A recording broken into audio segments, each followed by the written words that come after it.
గుంటూరు నగర మేయర్ కావటి మనోహర్ సంచలనాత్మకమైన ఆరోపణలు చేశారు.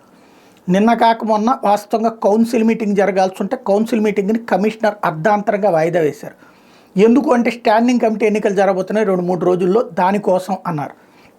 స్టాండింగ్ కమిటీ ఎన్నికలకి కౌన్సిల్ సమావేశానికి సంబంధం లేదు. ఇదే కార్పొరేటర్లు దాంట్లో ఉండేది, దానికి దీనికి సంబంధం లేదు. ఇదేమి మామూలు మున్సిపాలిటీ ఎన్నికలు, పంచాయతీ ఎన్నికలు, కార్పొరేషన్ ఎన్నికలు లాంటివి కాదు. కాబట్టి చేయక్కర్లేదు. కానీ అది చేశారు అంటే దాని వెనకాల ఉన్న మర్మం ఏంటన్నది తాజాగా మేయర్ బయటపెట్టాడు. విజయవాడలో జరిగినటువంటి బుడమేరు వరదల సంక్షోభం ఏదైతే ఉందో దానికి గుంటూరు కార్పొరేషన్ డబ్బులు కౌన్సిల్ పర్మిషన్ లేకుండా, మేయర్తో సంబంధం లేకుండా, గుంటూరు వాళ్ళతో ఎవరితో సంబంధం లేకుండా నేరుగా దాదాపుగా 10 కోట్ల రూపాయలు, 9.5 కోట్ల రూపాయల పైచిలుకు అమౌంట్ దానికి మళ్లించేశారట. ఆ వరదలకి అంటే రాష్ట్ర ప్రభుత్వం ఆర్డర్ వేసి ఉంటుంది, కమిషనర్ పంపించేసి ఉంటారు.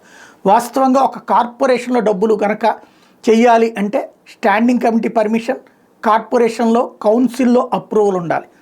అందులో కోట్ల రూపాయల డబ్బులతో కూడినటువంటి అంశం.